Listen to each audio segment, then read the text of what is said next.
Let's hear from Admiral Lyons first. And again, facts will speak for themselves.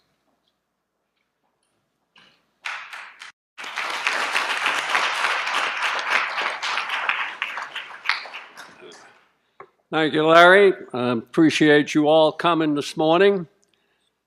First, let me say to the families, the unselfish service of their loved ones they represented and still represent the best of America.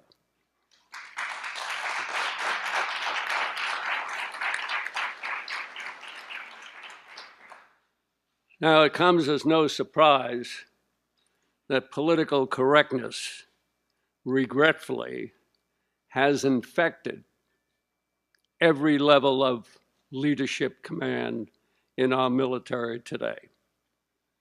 It manifested itself in our counterinsurgency strategy with its restricted rules of engagement, which unnecessarily put the lives of our military forces at rest. It cost numerous lives and thousands with horrendous permanent injuries, all in the failed hope of winning the hearts and minds of a tribal society. This makes no sense.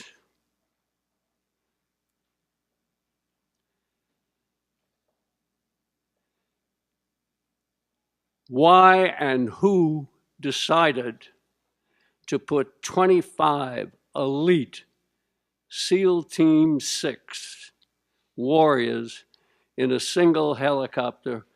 That was my first question to myself when I heard about this tragedy.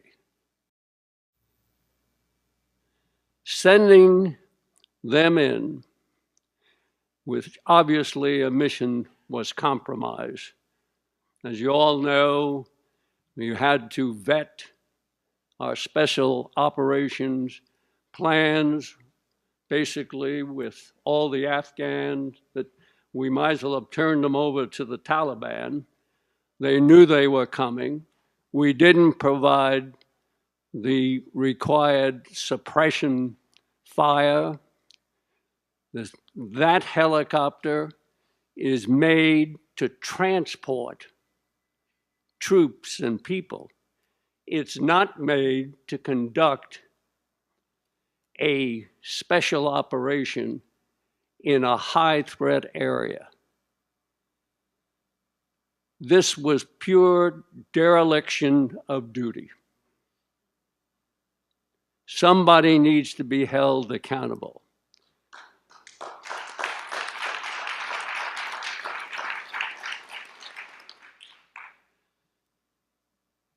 This same dereliction of duty you see reflected in Benghazi today. Not to come to the aid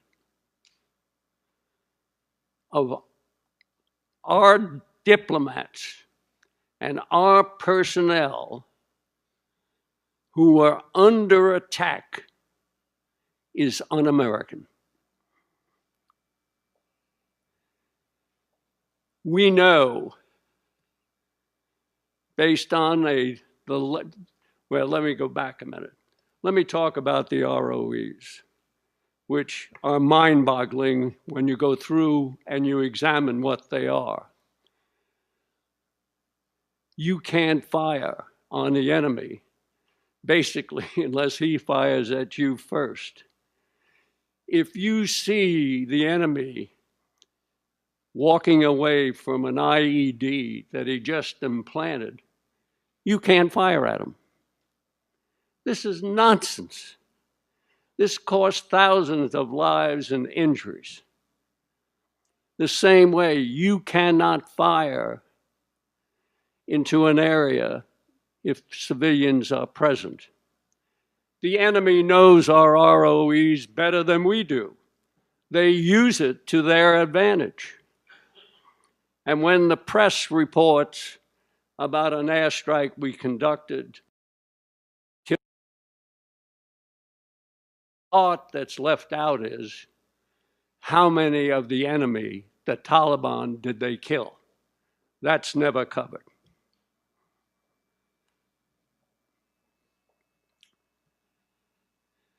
We know, based on the latest Pew survey of Muslim countries throughout the world,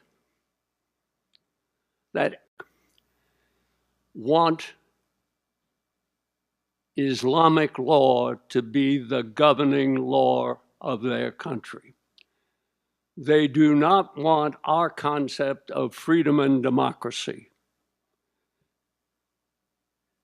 We know that 80%, more than 80% of the mosques in this country preach hatred of Jews and Christians, and promote jihad. This is conspiratorial. It borders on sedition. They should be closed down. But of course, that won't happen under this administration. In fact, under this administration, the Muslim Brotherhood has made some of its greatest advances. While Muslim Brotherhood had penetrated many of our agencies before the Obama administration, it certainly has been accelerated under this administration. And I am sure that many of those restricted rules of engagement had an input from the Muslim Brotherhood advisors. We know, for example, that 57 Muslim organizations wrote a letter to the National Security Advisor for the President, Mr. Brennan, complaining about the training materials that we were using to train our military to fight the enemy. That went to Mr. Brennan, who, as you know, is our current director of CIA, and as some of you know, is a convert to Islam, which never seems to get discussed.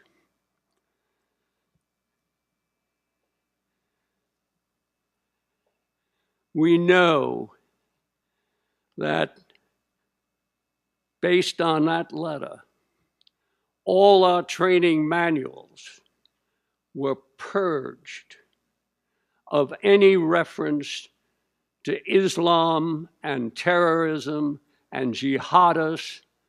The enemy was given a free pass.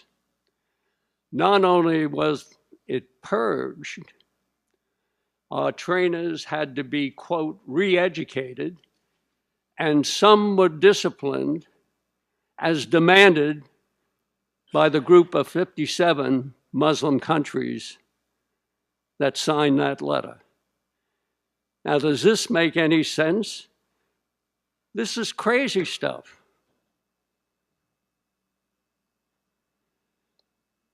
You know, a commander's first responsibility, which seems to have been forgotten along the way, is the safety of his men. I always felt that was paramount. I could take care of, once we assure that, the rest of it would fall in line. The mission would be accomplished. We would achieve our objectives. That seems to be lacking in today's guidance.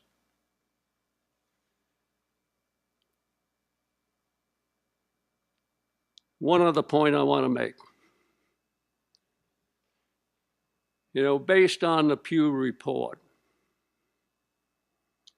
the concept of Arab Spring, of freedom and democracy, makes absolutely no sense. And the same way, going back to the Bush administration, he was going to bring freedom and democracy to the Middle East. They don't want it. They do not want our concept. The Muslim Brotherhood creed is to destroy America from within by their own miserable hands. Their intent is to replace our Constitution with Sharia law. We can never let that happen. Change has to be forced on this administration. What I see happening under the Obama presidency is the ascendancy of the Muslim Brotherhood throughout the Middle East. We've dumped our traditional allies who were helping us on the global war on terror and now support Al-Qaeda-affiliated rebels, militias, with the end result that the Muslim Brotherhood takes control. How does this protect our freedoms and democracy? This is crazy and has to stop. I thank you all for being here. Thank you, everybody, for staying with us. Send our link, trentovision.tv, on this amazing 3-hour broadcast to all your friends, all your lists. They got to watch this. This was a historic, pivotal meeting. See you. Bye-bye.